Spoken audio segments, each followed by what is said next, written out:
Very different because they know they'll never return from them.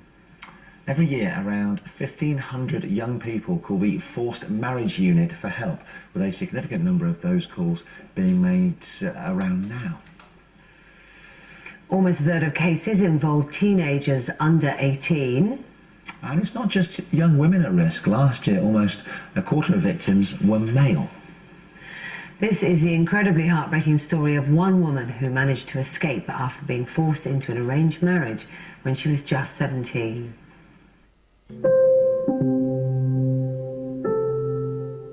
I remember my father saying to my uncle before the day they left, you know, whoever wants to marry her, just, you know, whoever wants to just give her away.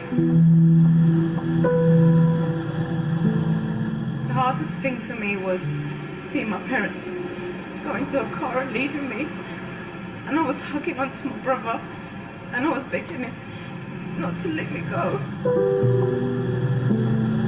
And it's that memory that always haunts me, the fact that my family left me there. My marriage was horrendous, it was really bad. I wouldn't wish it on anyone. The physical, mental abuse, it was really, really bad.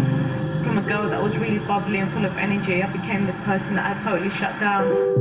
I was treated like a slave. I wasn't allowed to go out anywhere. I wasn't allowed to call my family. I'm lucky to be alive.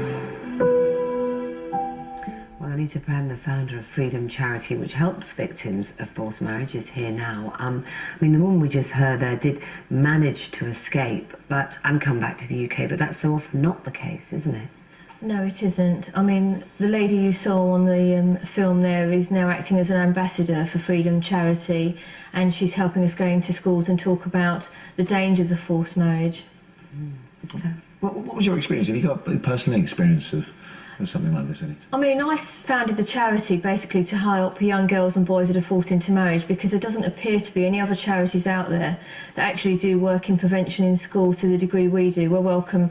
You know, we have now a waiting list of schools that are desperate for freedom to come in and talk about forced marriage. Certainly since David Cameron announced he was going to criminalise this in June, we've had an increase in the number of calls to our helpline.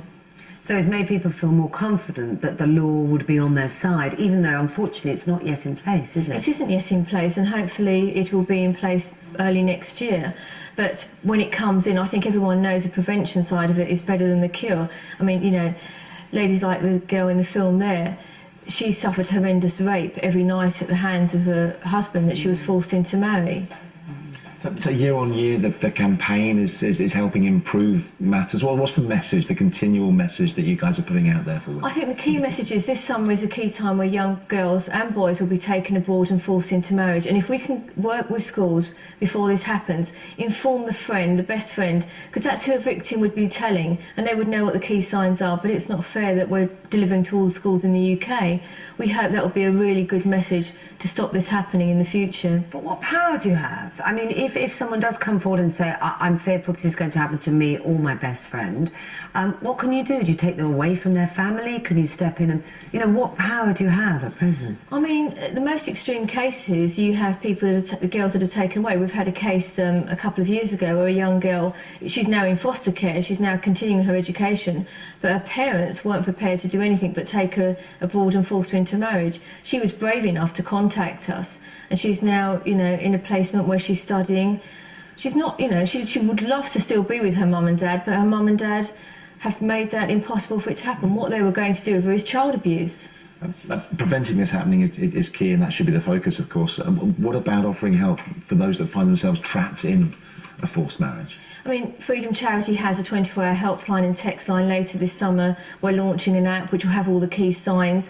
So it's really moving with technology, so young people feel safe and secure in knowing that they can contact organisations like the Foreign Office and Freedom at a touch of a button. Well, thank you very much for being this morning. Thank you. I'm going to get the weather now from Lucy. Thanks, Kate. Well, it's not all bad this weekend. Sunshine with the shower.